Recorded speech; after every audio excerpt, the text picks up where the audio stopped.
Hello friends, welcome back to my channel. আশা করি আপনারা যে যেখান থেকে আজকে আমার এই ভিডিওটি দেখছেন সকলে সুস্থ আছেন, ভালো আছেন। আপনাদের আশীর্বাদ ও ভালোবাসায় আমরাও ভালো আছি। আজকে আমি আপনাদের সাথে শেয়ার করব বাড়িতে কিভাবে নিরামিষ দিনে খুব টেস্টিভাবে পনিরের রান্না করা যায়। তাই আজ আমি বানাবো দুধ পনির। লুচি, পরোটা, নান, ফ্রাইড রাইস সবের সাথে এটা খেতে খুবই সুস্বাদু লাগে। আশা করি আপনাদের এটা দুধ পনির বানাবার জন্য আমি নিয়েছি 400 গ্রাম পনির। ছোট ছোট করে কেটে নিয়েছি। পনিরের ভিডিও সহজে বানানো যায়, আমি সেটারও একটা সুন্দর রেসিপি আপলোড করেছি, আপনারা চাইলে দেখে নিতে পারেন। এবার একটা বাটা মশলা বানিয়ে নেব। সেই জন্য এখানে আমি নিয়েছি 20টার মতো কাজু বাদাম, বড় চামচে 2 চামচ চারমগজ আর 2 চামচ পোস্ত। এগুলোকে কিছুক্ষণ গরম জলে ভিজিয়ে রেখেছি। একটু আদা আর স্বাদ মতো কাঁচা লঙ্কা দিয়ে আমি গ্রাইন্ডারে পেস্ট করে নেব। এর মধ্যে পুচু সোনা চলে এসেছে কাজু বাদাম নিয়ে। মা কাজু বাদাম খাবো। কড়াই চাপিয়ে দিয়েছি, তেল দিয়ে দিলাম। তেলটা হালকা গরম হয়ে গেছে। পনিরগুলো হালকা গোল্ডেন করে আমি ভেজে নেব।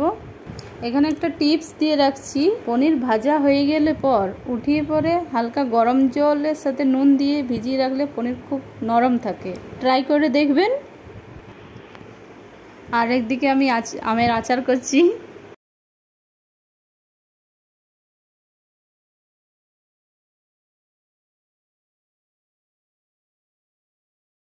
পনিরগুলো হালকা গোল্ডেন কালার এসে গেছে। এগুলোকে উঠিয়ে নেব। উঠিয়ে হালকা গরম দুধের মধ্যে দিয়ে দিলাম। পনিরগুলো খেতে খুব নরম সফট থাকবে। গ্যাস অন করে নিলাম। এখানে আমি নিয়েছি 2টো তেজপাতা, 2টো শুকনো লঙ্কা, গোটা গরম মশলা, লং, এলাচ। এগুলোকে আমি তেলে দিয়ে দেব। কিছুক্ষণ তেলে ভেজে নেব। একটা সুন্দর সুগন্ধ বার হবে ততক্ষণ পর্যন্ত।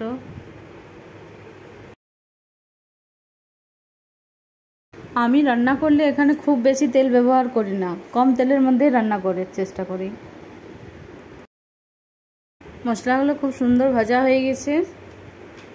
এর মধ্যে আমি দিয়ে দেবো বাটা মশলাটা। এবার এই পেস্টটাকে খুব ভালোভাবে নেড়ে চেড়ে ভেজে নেব। এখানে কাজু দেওয়া আছে, লেগে যাওয়ার চান্স আছে। কিছুক্ষণ ভালোভাবে ভেজে কড়াইতে লেগে যাচ্ছে।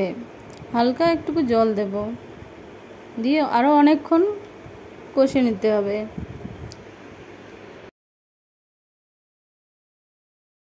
ভালোভাবে ভাজা হয়ে গেছে। এবার এর মধ্যে আমি দিয়ে দেবো স্বাদ মতো নুন,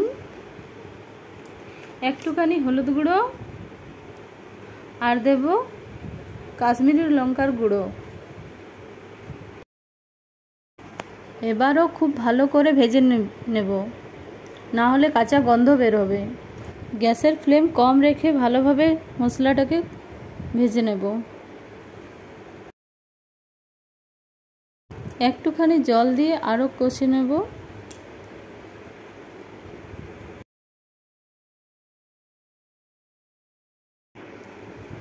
ওরে বাবা রে, পুচু সোনা আরও চলে এসেছে। মা মা মা চলো চলো চলো। কি করছে পুচু সোনা? নাচু নাচু। আরও কিছুটা জল দিয়ে দিলাম। আরও ভালো করে মশলাটা কষে নিচ্ছি। ভালো করে ফুটতে দিতে হবে।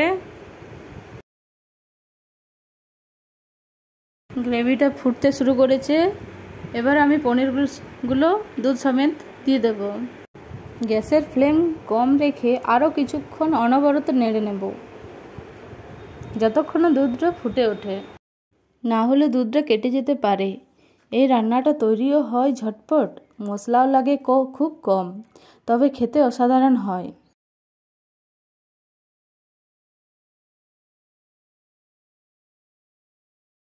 এবার আমি এতে দিয়ে দেব 1 চামচ চিনি। নাড়চাড় করে ফুটতে শুরু করেছে। কিছুক্ষণ ঢাকনা দিয়ে কিছুক্ষণ রান্না করে নেব।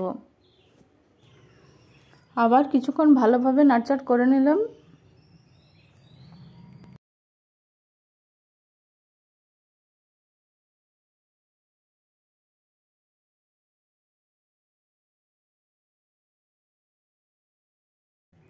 এতে আমি পনির বাটার মশলা দিয়ে দিচ্ছি কিছুটা, খুব কম পরিমাণ দিয়ে নেব।